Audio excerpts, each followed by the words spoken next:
Welcome to In Focus on this Sunday, June 22nd, 2025. I'm Cheryl Wills. Today, we're talking money. Did you know that every public school here in the city will now be required to teach financial literacy in some form?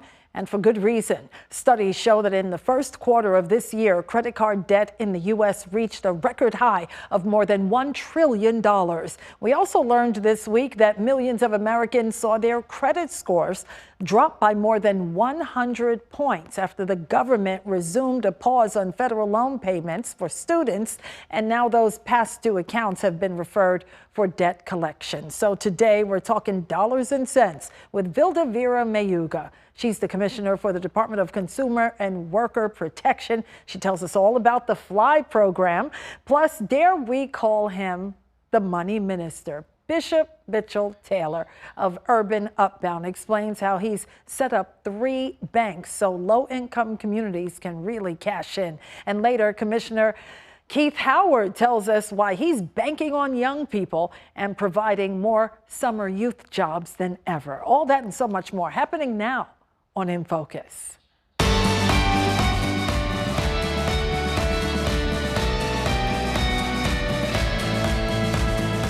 Let's begin today's conversation with Vilda Vera Mayuga, Commissioner of the Department of Consumer and Worker Protection. It is lovely to meet you. Oh, thank you so much for having me. It's my pleasure to have you here. And let's start with the big announcement this week from the mayor, financial literacy for youth, also known as FLY. Tell us more about that. Thank you. Yes, absolutely. I am so excited. It is something that I think the mayor himself called it. It's my baby. Yeah, it's your I've baby. been really trying to think of the best way to financially empower our youth.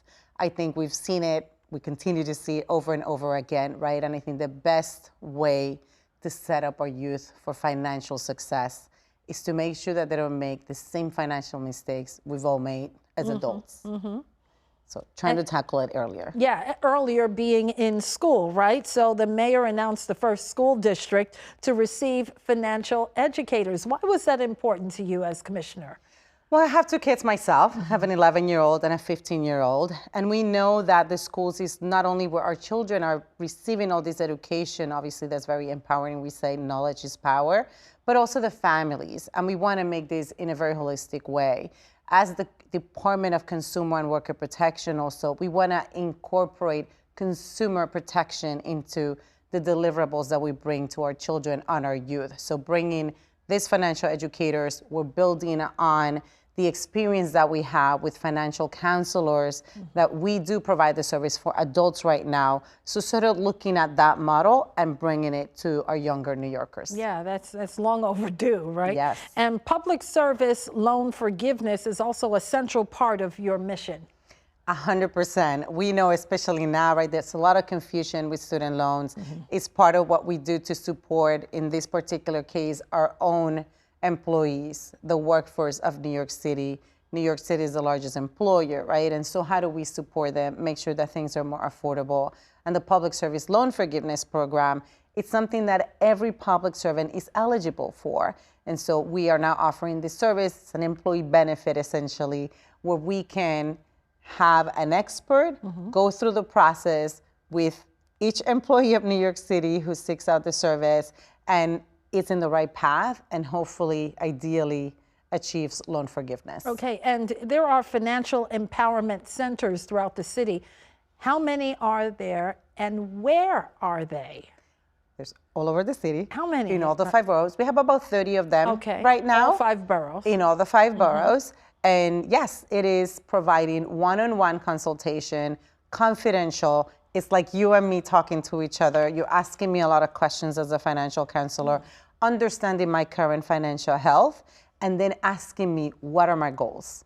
What am I trying to achieve financially? And then charting a path to make sure that I reach that goal. Right. And why was this so important to you, Commissioner?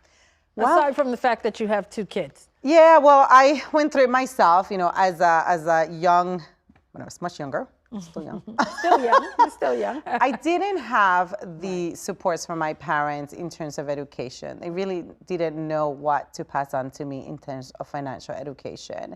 And so I did a lot of trips to a financing place with my mom, for example, and just believing that you just go and sort of ask for some money based on an asset that you have, and that's how you make ends meet, living the paycheck to paycheck story. And then at the same time, for the public service loan forgiveness, I graduated almost 25 years ago from my undergrad.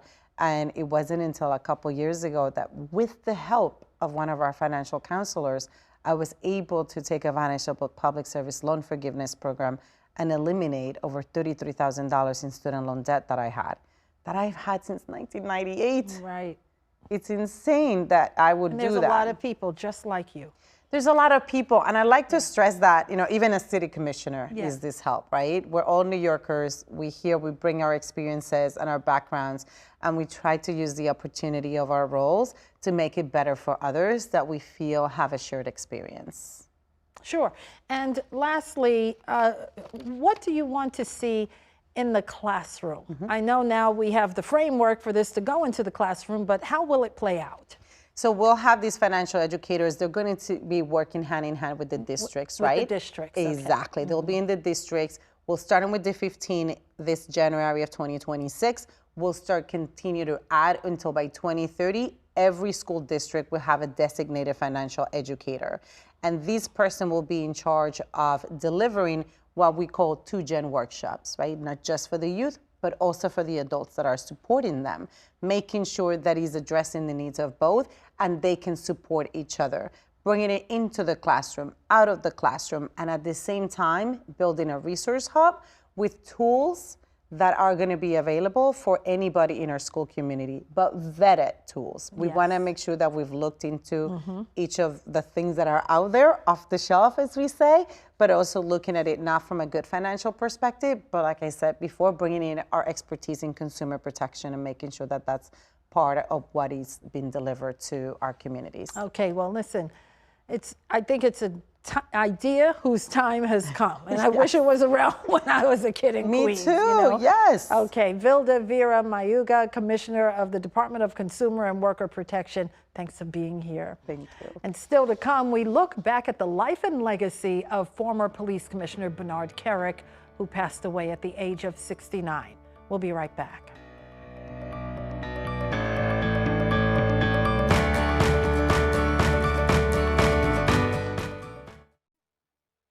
Hey, thanks for staying with us. Joining us now is Keith Howard, Commissioner of the New York City Department of Youth and Community Development. Wonderful to see you, my friend. Nice to see you too. Thank you for having me. Listen, thanks for making the time. This is a busy time. So I want you to piggyback on our first segment and talk about the mayor's big announcement about financial literacy for youth.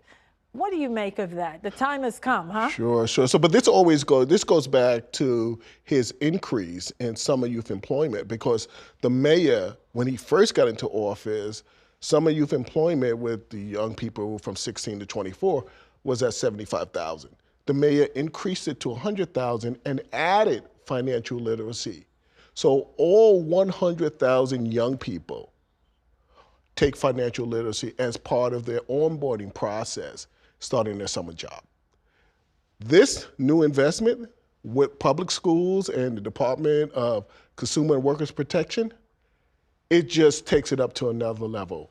His goal is to have banks in the schools to teach young people financial literacy as they're going to class as part of their regular routine. The chancellor's involved, the commissioner for Consumer Affairs and Worker Protection is involved. It is that sort of collaboration.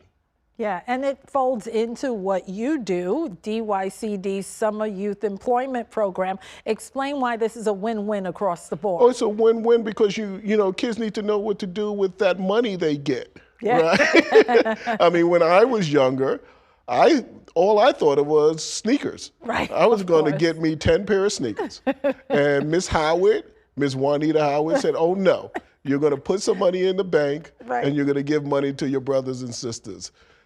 I didn't have the luxury of having financial literacy, but mother was a financial literacy and taught me the benefits of having a checking account, a savings account. Wow. FICO score. And lastly, she explained who's that what's that tax that's called FICA? Who's that person taking that money out of my check?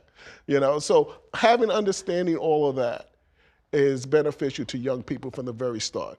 You get them young, and that sort of literacy, that sort of comprehension will stay with them. That's fantastic. You were lucky to have a mom like that, I'm telling you. So what is the Hats and Ladder platform? I know you're excited about that too. Excited about that. It's a curriculum that teaches our young participants financial literacy, from baking to savings account, how to pay bills.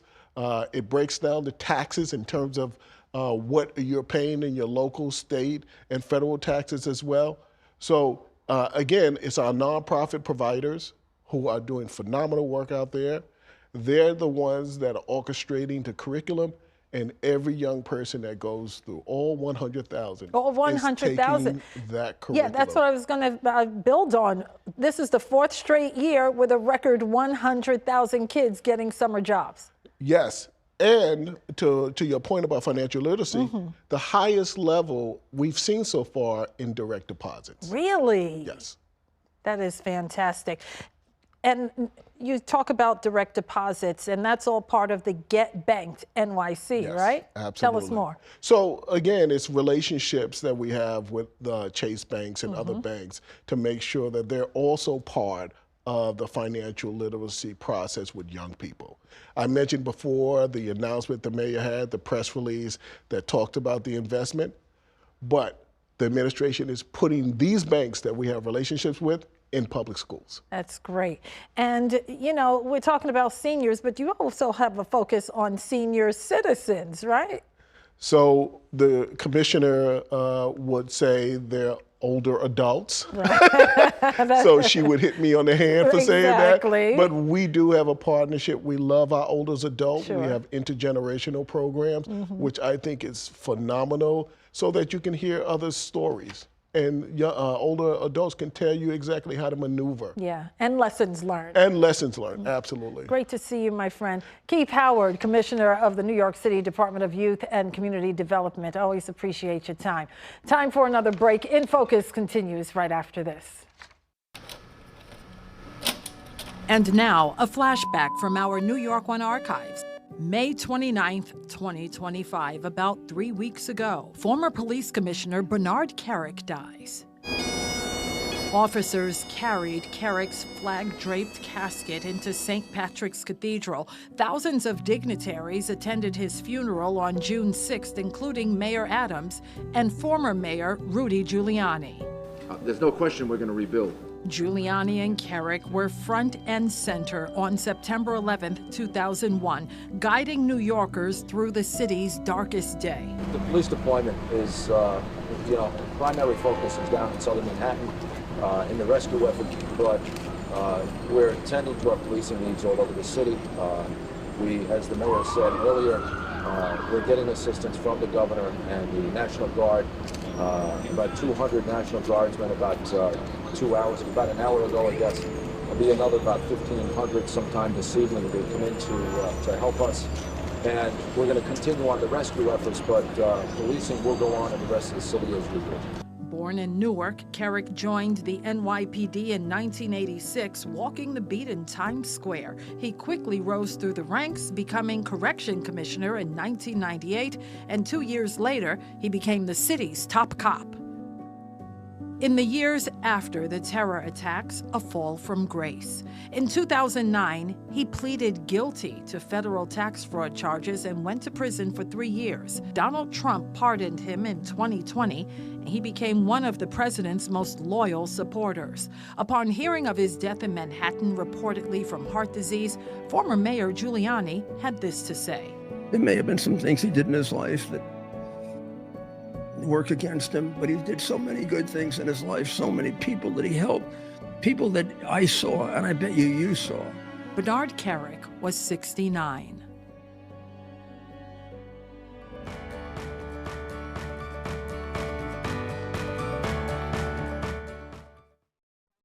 Hey, thanks for staying with us as we talk about financial literacy and empowerment here in New York City. Joining us now is Bishop Mitchell Taylor, CEO and co-founder of Urban Upbound.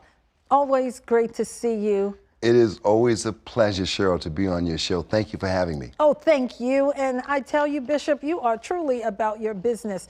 I want to talk about the 3 banks that you have created with Urban Upbound in low-income communities. Yeah, well, my dad, when we started Urban Upbound, the purpose was to break cycles of poverty in public housing neighborhoods and beyond by giving residents the tools and resources they need for economic mobility and self-sufficiency. My dad said, you'll never make sustainable change unless you own money. So I said, what you talking about, Willis? He said, you have to open up your own bank. Long story short, in 2005, we charted a pathway, Deborah Ellen Glickstein and myself, to charter the first credit union in Queensbridge. So 2010, we were the first one chartered, and we built that credit union. We have now a full service credit union with checking, savings, mobile banking, online banking, and a second branch on Steinway Street, which is our commercial branch, doing business banking with the businesses on Steinway Street. So it's really an ecosystem. The third branch is being branched in Far Rockaway in 26. Not open yet, but we're working hard with the legislators in that neighborhood to offer banking in that neighborhood as well. Why is it important to do that in these particular neighborhoods you mentioned? Well, because, one of the things that we want to do is help people break cycles of poverty and build wealth. Well, I can get you a job, help you start a career, but some folks want to start businesses. Unfortunately, we can't walk into some of the commercial banks and get the kind of loan that we need to start these businesses. You need someone that will underwrite on a curve, understand urban movements so that you can trust the person that you're lending to, and the person can receive that seed money to start their businesses. Yeah, and you also, Bishop, support career development. You mentioned if you want to start a business, you need to have someone that will loan you money and have collateral. Yeah, exactly. So, when you go through the business innovation team, it's almost like they're auditing you up front. Your businesses, sometimes we're helping folks get MWBE status or MBE status so they can do contracting with the city as minority businesses or women-owned businesses. So there are little things that we can do technically to help businesses, but the biggest thing is giving them operating capital to start their businesses. Right, and you like to say that rich people have financial planners, but poor people actually need them. Explain. I got that from Bill Clinton, and when we started Urban Upbound back in 2004, I heard Bill Clinton give that quote, and I said, wow, that's right. And I said, we need to have one-on-one financial planners in New York City for poor people. And I start beating that drum and collaborating with others here in the city, and finally we got it done. The city opened up the Office of Financial Empowerment under the Department of Consumer Affairs, which is now the Department of Worker Protection, and we now have 28 financial counseling centers giving poor people and people of meager means a place to talk about budgeting and building a budget and planning for the future, which is amazing. If you want to help poor people, give them money and then help them manage it. And talk to us about secured credit cards for young people. Oh, wow. So this is, in collaboration with some of the exciting things that the city is doing now, and I'm sure we'll talk about that. With our college access program, we, from 9 to 12, take inner city kids, help them with the PSAT, the SATs, the FAFSAs, but we're introducing this year an intense financial empowerment track that will help young people understand credit. They'll have bank accounts opened at the Urban Upbound Federal Credit Union. They'll have secured credit cards from $100 to $300 based on their parents' consent, and they'll learn how to manage money and credit starting in the 9th grade. Well, amen, and keep doing what you're doing. Bishop Mitchell Taylor, CEO and co-founder of Urban Upbound. And now, our final focus, and this one's personal. Our In Focus team won a prestigious Gracie Award on Wednesday for our program featuring Governor Kathy Hochul, who spoke with us last year about youth mental health. And here we are celebrating at Cipriani's in Midtown. Special thanks to our producer, Donna Perez, editor Dan Kamaranitz, and senior manager of programming and executive producer of In Focus, Melissa Rabinovich, and of course to our entire crew for a job well done. Shout out to the Alliance for Women in Media Foundation for amplifying the voices of women in our business. And I was deeply humbled to receive an honorary doctorate from Metropolitan College of New York last Saturday. Oh, what a time we had at the Javits Center. It was a thrill to meet the graduates and the staff. I want to shout out Dr. Charles Gibbs and his leadership of this incredible institution, and Wendy Cohen, daughter of Audrey Cohen, who founded the school back in 1964. Congrats to the class of 2025. I'm Dr. Cheryl Wills. Thanks so much for watching In Focus. We appreciate you spending your Sunday with us. Thanks for watching our YouTube channel. To keep up with important issues impacting our communities and hear more conversations with the people who are shaping the future, subscribe to our channel. You can also download our app or find Spectrum News on your TV for balanced, in-depth political coverage and more. We'll see you there.